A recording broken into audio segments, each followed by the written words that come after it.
नमस्कार बाळांनो, या व्हिडिओमध्ये आपण फिजिक्सचे न्यूमरिकल्स कसे सोडवायचे असतात ते पाहूया। कारण काय झालंय, फिजिक्सला स्कोअर झाला आपण टॉपर होणार आणि बऱ्याच विद्यार्थ्यांचे असे मेसेज पडतायत की सर फिजिक्स नकोच वाटायला लागलाय, न्यूमरिकल घेऊन बसलो सूट येणार, फॉर्म्युले तर पाठ आहेत, सगळं पाठ करून बसलोय, इव्हन तो फॉर्म्युले समोर घेऊन बसलोय तरी कसे सोडवायचे कळना झालेत। हा एका दुसऱ्या मुलाचा प्रॉब्लेम नाही, हा जवळपास सगळ्याच मुलांचा प्रॉब्लेम असतोय।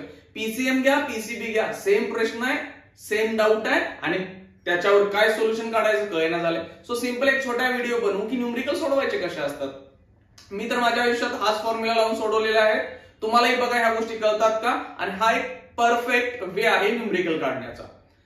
पीसीएम मध्ये केमिस्ट्री सोपा आहे, सोडून देऊ आपण। मॅथ्स लेवल दिवसेंदिवस हाय चालले, त्यामुळे तो मॅथ्स एका साईडला येतो। फिजिक्स स्कोरिंग विषय आहे कुणासाठी, ज्यांना न्यूमरिकल्स कसे सोडवायचे कळाले। पीसीबी वाल्यांसाठी बायोलॉजी काय इझी आहे, टेक्स्टबुक आहे सो कॉपी, केमिस्ट्री एव्हरेज त्यांना वाटतो, फिजिक्स त्यांना टन्नो आणतोय। म्हणजे जर पीसीएम असेल पीसीबी असेल, फिजिक्स डिसाइडिंग फॅक्टर ठरलाय। मग आता न्यूमरिकल काढायचे कसे, एक प्रॉपर टेक्निक समजवतोय मी की ते टेक्निक फॉलो करा, मॅक्सिमम क्वेश्चन्स निघतात न्यूमरिकल। कारण फॉर्म्युले पार्ट असतात, प्रॅक्टिस केले, पीवायक्यू सोडवायला लागलेत, सॅम्पल क्वेश्चन्स पण सोडवायला लागलेत, पण तरी ज्यावेळी मी टेस्टला बसतो किंवा काही रॅन्डम असे क्वेश्चन उचलतो त्यावेळी न्यूमरिकल सुटत नाहीये।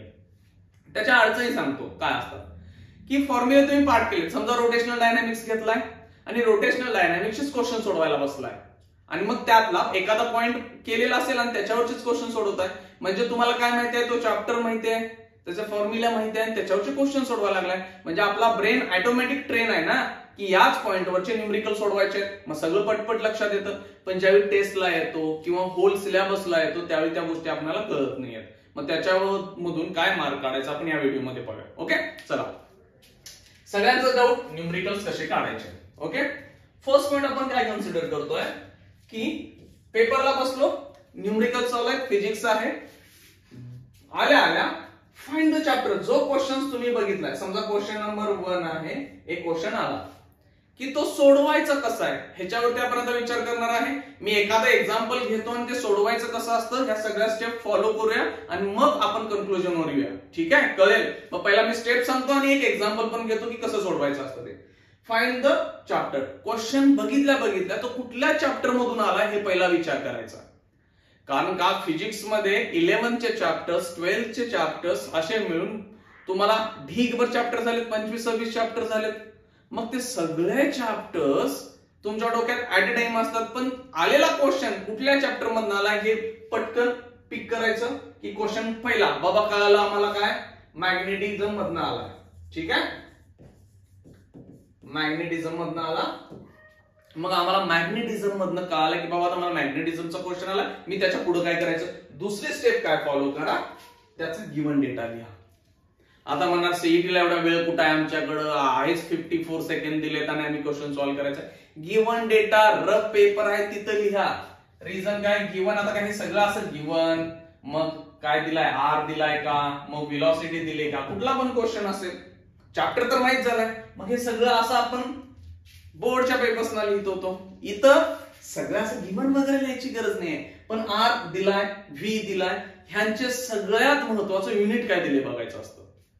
का, सोल्युशन जे दिलेत आपल्याला, आन्सर्स जे दिलेत, समजा ए, बी, सी आणि डी, हे काय आपले ऑप्शन्स आहेत। हे ऑप्शन्स महत्वाचे काय ठरतात, ह्यांचे आन्सर कशामध्ये आहे। समजा तुम्हाला काय काढायला लावलंय, ऍक्सलरेशन काढायला लागले, मग ऍक्सलरेशन काढायचं असेल तर ऍक्सलरेशनचं युनिट काय पाहिजे, मीटर पर सेकंड स्क्वेअर, ठीक आहे। पण जर त्यांनी answers A B C D दिलेत त्याच्यामध्ये सेंटीमीटर पर सेकंड स्क्वेअर दिला असेल तर, किंवा गिव्हन डेटा तुम्हाला समजा सेंटीमीटर मध्ये वगैरे दिलाय आणि आन्सर तुमचं मीटर पर सेकंड स्क्वेअर दिला असेल तर, म्हणजे तुम्हाला एसआय युनिट दिलेत, सीजीएस युनिट दिलेत, काही दिलेत ते घ्या, पण महत्वाचं काय, ऑप्शन्स कशामध्ये दिलेत।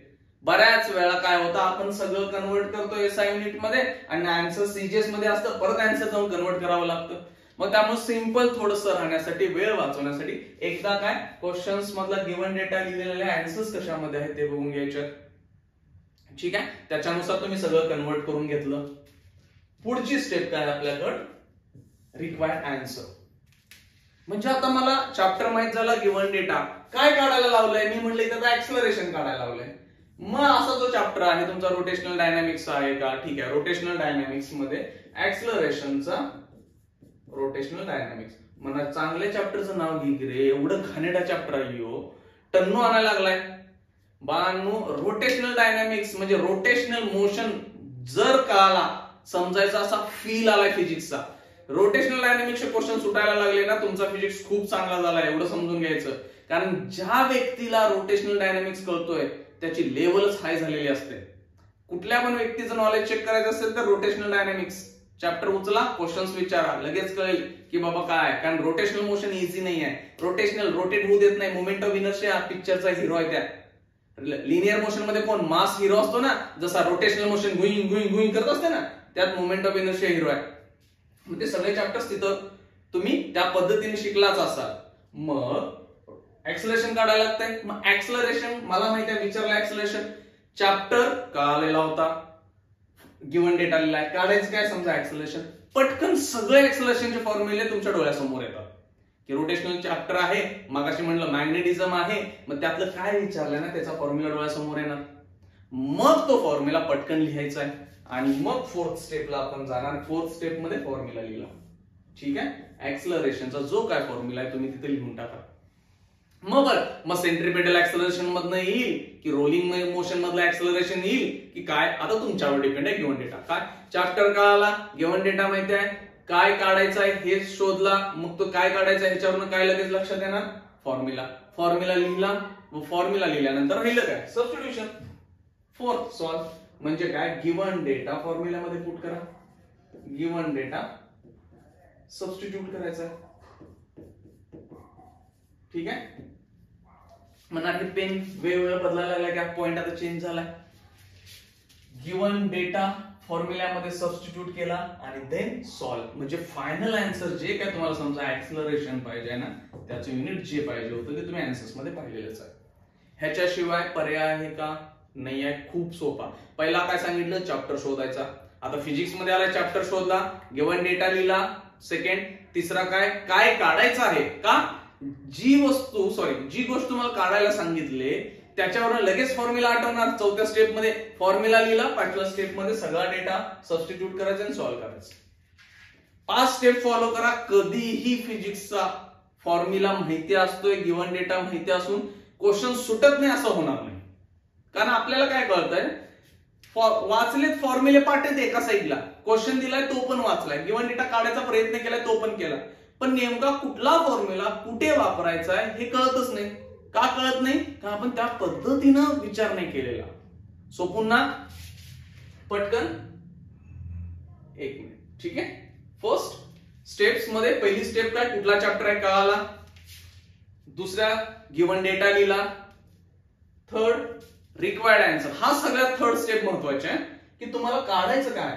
हे काढल्यावर तुम्ही पटकन काय सांगणार आहे, फॉर्म्युला लिहिणार आहे. कारण काय, ही गोष्ट काढायची आहे. मग तुमच्या डोळ्यासमोर सगळे फॉर्म्युले येतात चॅप्टरचे. मग देन तुम्ही काय सबस्टिट्यूट करणार, राईट फॉर्म्युला वगैरे आणि सॉल्व्ह करून टाकणार आहे. ठीक आहे. आता आपण एक्झाम्पल पाहूया की सोडवायचे कसे. हे सगळ्या स्टेप फॉलो करूया. फर्स्ट काय, air expanded from 6 liter to 16 liter at 2 atmospheric pressure. The external work done is. आता क्वेश्चन कुठून आला, एक्सपान्शन आलंय. एक्सटर्नल वर्क आहे, प्रेशर आहे, म्हणजे चॅप्टर कुठला तुमचा थर्मोडायनामिक्स आलाय. हा तर पहिली स्टेप काय, थर्मो आला, ठीक आहे. दुसरी step given data. Given data काय बघा, लिटर आहे, L1 6 liter. दुसरं L2 दिलाय, एक्सपान्शन झाले पुढं 16 liter. आणखीन गिव्हन डेटा मध्ये काय आहे, 2 atmospheric pressure. ठीक आहे, प्रेशर आहे 2 atmosphere. आपण नंतर चेंज करूया. काढायला काय सांगितलंय, वर्क डन. एक्सपान्शन होताना काय होतंय, वर्क होतंय, ठीक आहे. मग फॉर्म्युला ऍक्च्युली थर्ड. आता काढायचं काय म्हणलं, थर्ड ऑप्शन होता आपण काढायचं काय. ठीक आहे. या 3 तर स्टेप फॉलो केल्या. पहिला चॅप्टर कळला, thermodynamics, given data, work done. लगेच फॉर्म्युला लक्षात येणार. फोर्थ फॉर्म्युला काय, वर्क डनचा. वर्क डनचे बरेच फॉर्म्युले आहेत. P delta V. ऍक्च्युली हा जर कॉन्स्टंट असेल, प्रेशर कॉन्स्टंट असेल तर प्रेशर कॉमन निघतं आणि देन इंटिग्रेशन ऑफ dV होतं. Change in volume. हा, आता ते कसे टाइप्स आहेत काय असं होते. प्रेशर व्हेरिएबल पण असू शकते. काही कॉन्स्टंट प्रेशरचा फॉर्म्युला हा बनेल. प्रेशर बाहेर निघलं ते सगळं नंतर लेक्चर्स पाहूया आपण. मग प्रेशर किती आहे 2 ऍटमॉस्फेअर. आता ऍटमॉस्फेरिक प्रेशर नॉर्मली माहिती राहू दे बा 10⁵ न्यूटन पर मीटर स्क्वेअर. आता ते काय असतं 1 पॉइंट वगैरे काहीतरी तुम्ही पाठ केले, पण एंट्रन्सला सहसा 10⁵ घ्या. मग 2 ऍटमॉस्फेअर आहे 10⁵ झालं. चेंज इन व्हॉल्यूम म्हणजे काय V2 मायनस V1 केला म्हणजे 2 × 10⁵. आता V2 किती आहे 16 मायनस 6 10 लिटर. लिटर हे विसरायचं नाही.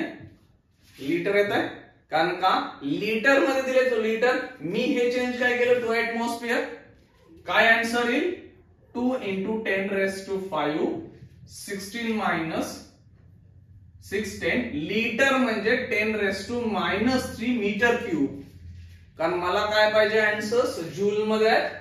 सो जूल मध्ये आल्यानंतर एसआय युनिट आहे लिटर.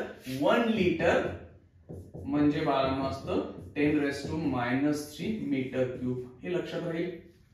क्लिअर. फायनल आन्सर काय आलाय 2. आता इथे चेक करा हे -3 हा +2 झाला. ठीक आहे. आणि हा 2 × 10 आणि 10⁻² जूल म्हणजे 2 0 दिल्या. It's 2000 joule is the answer. हे तुमचा आन्सर असेल. ओके कळलं. पहिली स्टेप काय म्हणलं मी चॅप्टर ओळखला, गिवन डेटा लिहिला, काय काढायचं ते लिहिलं. ह्या 3 गोष्टी कळायला फॉर्म्युला आठवतोय. मग फॉर्म्युला टाकला देन सबस्टिट्यूट करा. जर तुम्ही इथपर्यंत आलाय ना तुम्हाला फॉर्म्युला वगैरे माहित झाला, इथं मिस्टेक होता कामा नाही काही झालं तरी. कारण आपण काय करतो इथे मिस्टेक करतोय. कारण सगळ्यात महत्वाचं काम काय असतं काढायचं काय फॉर्म्युला काय लिहायचं आहे. हे केला म्हणजे तुम्ही 90% काम केलाय. 10% मिस्टेक करायची नाही कॅल्क्युलेशन मध्ये कधीच. इथं चूक केली म्हणजे आपण खूप मोठा गोंधळ घातलाय. एक वेळ हे काहीच कळलं नाही तुम्ही समजू शकतो ठीक आहे क्वेश्चन सुटेल, पण सोडून दिला मार्क गेला.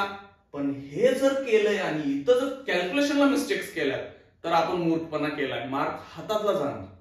ह्या कळ ह्या 5 स्टेप फॉलो करा. आन्सर्स आहेत. आणि महत्वाची स्टेप काय असते हा फॉर्म्युला कुठला वापरायचा आहे. आणि तो कळतं कशावर की तुम्हाला काय काढायचं आहे हे त्याच्यावरून फॉर्म्युला आठवतोय. मग सबस्टिट्यूशन काढणं कॅल्क्युलेशन करणं खूप सोपंच आहे. ओके चला थँक्यू.